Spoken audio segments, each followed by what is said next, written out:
Francois pointed out that a commission of inquiry should really deal with fact, but in point of fact, they deal with legal issues. And it's at this point that I want to take up.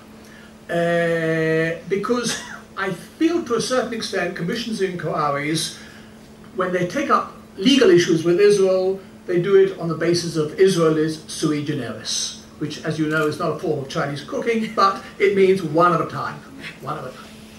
And if one looks at various legal issues that have been discussed, you find they've been applied very, very particularly to Israel.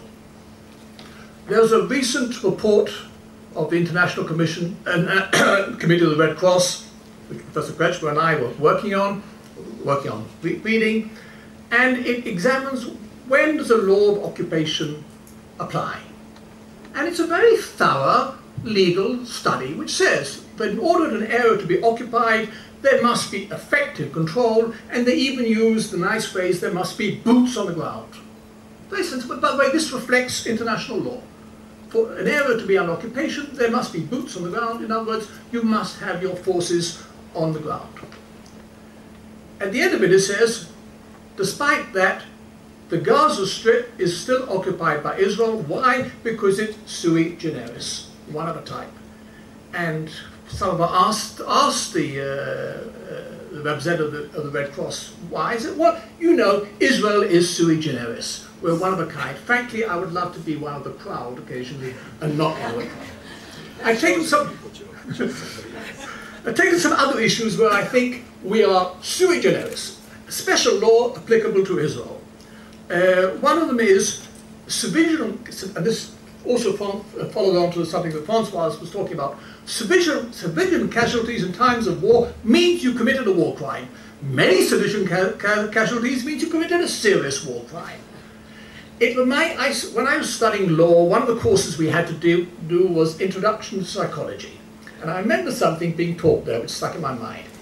You ask little children the following question.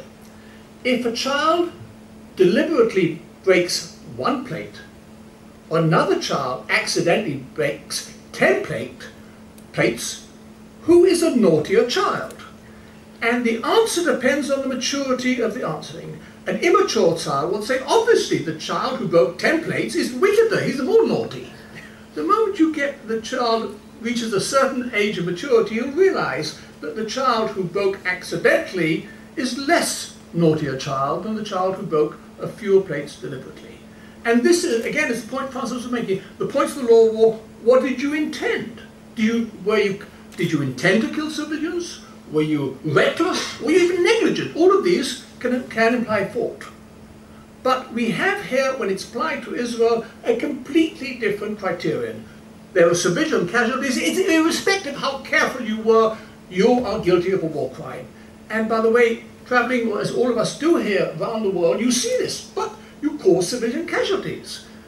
You could ask how many civilian casualties were caused by the British, how many French civilian casualties were caused by the Allied landing at Normandy.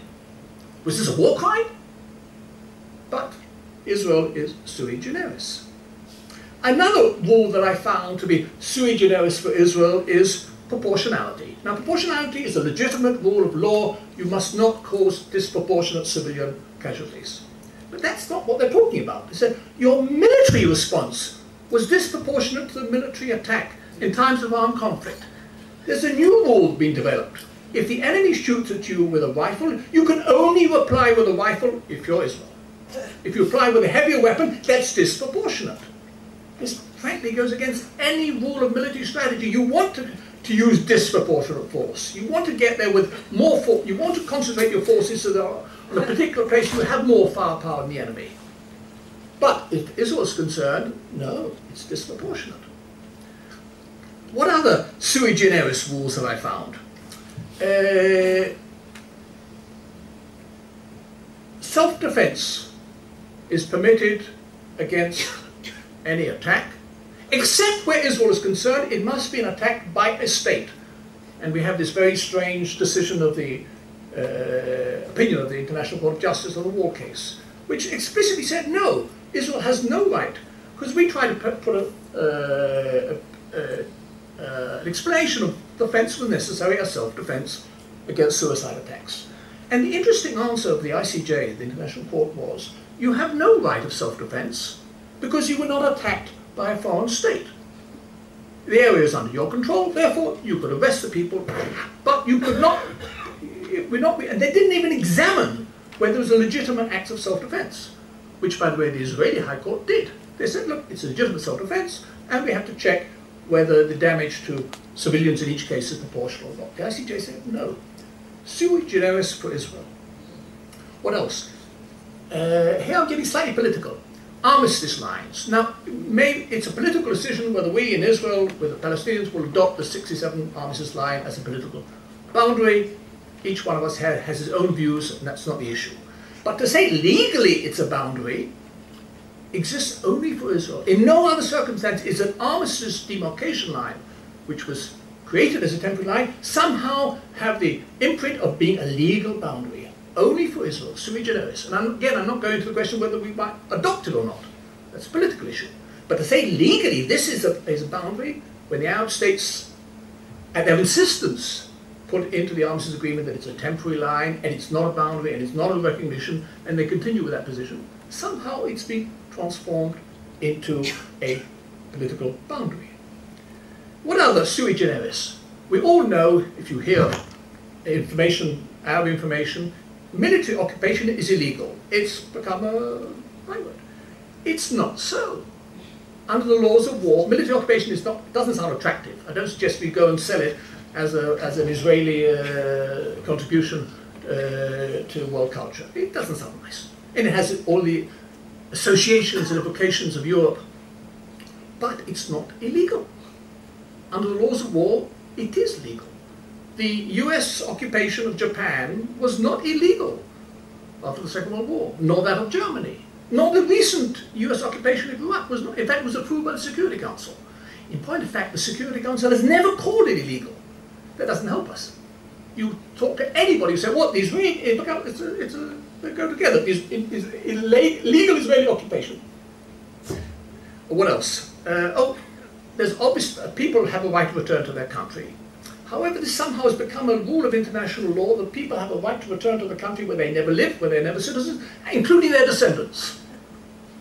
Now again, I'm not saying what the solution should be, but to say there's a rule of law, the descendants of people who never lived in the country have a right to return, but this is accepted. You'll find anywhere, well, of course, the right to return. It's a sui generis rule for Israel. Separation barrier may not be attractive. It doesn't look nice. And all of us who've taken visitors, when you see a fence, it doesn't look nice. It harms the Palestinians. It cuts them off from their fields. I think it was necessary for self-defense, but it's not attractive. But to say it's apartheid, this is a completely new definition of Israel, a definition of apartheid only for Israel. A security fence, which perhaps could be moved, but this is apartheid only for Israel. And the final point that I want to make is that one of the sui generis rules applicable only for Israel is that UN General Assembly resolutions are binding and reflect international law. You'll find students throughout the world, and I find it, they say, well, there's a UN General Assembly resolution. And I ask them, is that binding? Well, of course, it's the UN. Not a single state on the world is on record in saying that UN General Assembly resolutions are binding, or that they are accepted as binding. But as far as Israel is concerned, well, you're violating UN General Assembly resolutions. Sui generis only for Israel. There's a lovely description by a lawyer who Michla knows, Dave knows, Francoise knows, Prosper Weil wrote in an article on this issue. And I'll end with this quote. There is no warrant for considering that by dint of repetition, non-normative resolutions can be transmuted into positive law through a sort of incantatory effect, but except for Israel. Thank you.